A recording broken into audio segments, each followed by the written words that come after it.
What's up, everybody? Jimmy here with another tip of the week. And today is going to be around how to add contacts to the new Moxi Rise system. It's very, very easy. We're going to walk through how to add somebody, how to put them in the insights, choose if they're a buyer or seller, and kind of look at what a contact card looks like in Moxi Rise at this time. So, what we're going to need to do first is we will need to get into any of the MoxiWorks platform, and we want to just come over to the right hand side where it says Rise. Once we get into Rise, and again, you can access Moxi Rise by going to 21 Online, going to any of the MoxiWorks platform, any of those tools, and just click on Rise on the top there like I did here. And it's always going to kind of come into your campaigns and kind of how they're running. But again, today is all about how to add contacts into your Moxi Rise system. Now, a couple quick things. Your contacts do merge from Moxi Engage. So please pay attention to that because they should be coming in already. But if I wanted to add somebody to my Moxi Rise, all I have to do is click on the left-hand side here. It's the fourth kind of section down underneath kind of like settings and campaigns. And what you're going to do here is you're going to see all of your contacts that have already launched in. And all you need to do is to create a new one is you want to come up to the top right, click Create New Contact or Create Contact.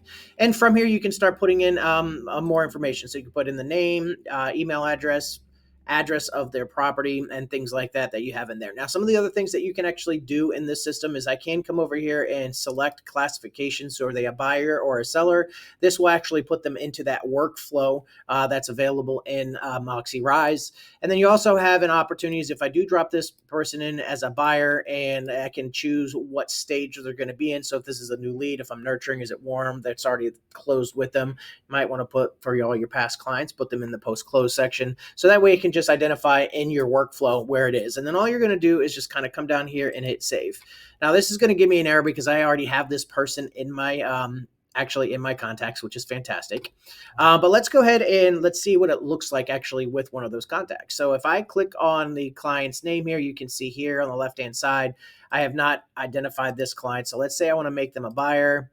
And I'm going to make them I'm nurturing buyer here. And then I just hit save. So by doing that, that will put them into my workflow. Now, the other thing you're able to do here too is on the left-hand side, this is where you can see insight location. So this is how, if you already have the market insights running in Moxi Rise, if I add this zip code to their insights, they're going to be put onto that campaign for you. So in this case, let's say I wanted to set it up for this area. All you have to do is put the zip code in, hit enter. You can see how it populates down here and and you're good to go. Okay, you can also add tags here. So if you have specific groups, now remember a tag comes over from Moxi Engage as your group. So if you needed to add a new tag and things like that, you're able to do that in this system here. So just make sure that you do have an address and everything in here to complete what you're looking at. Now, also, let's kind of walk through everything that is available underneath this contact card. So you have your timeline.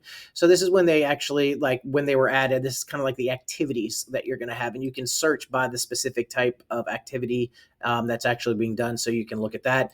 You have listing interaction. So if you are actually sending out your just listed and they're searching and they're clicking on things, you're going to be able to see on the map kind of where they're actually interacting with. And then finally, you have the communication side. And this is just going to show you what they are actually set up for. So I can easily turn market insights on or off pretty easily on this, listing announcements and things like that.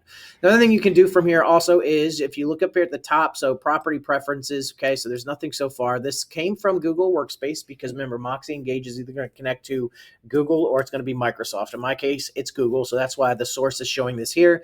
I can also delete contacts from this section right here too. So I can do everything that I need to, move them into the workflow to really see what's going on that standpoint. And that is how you add a contact and kind of get around on the Moxi Rise contact card for Moxi Rise.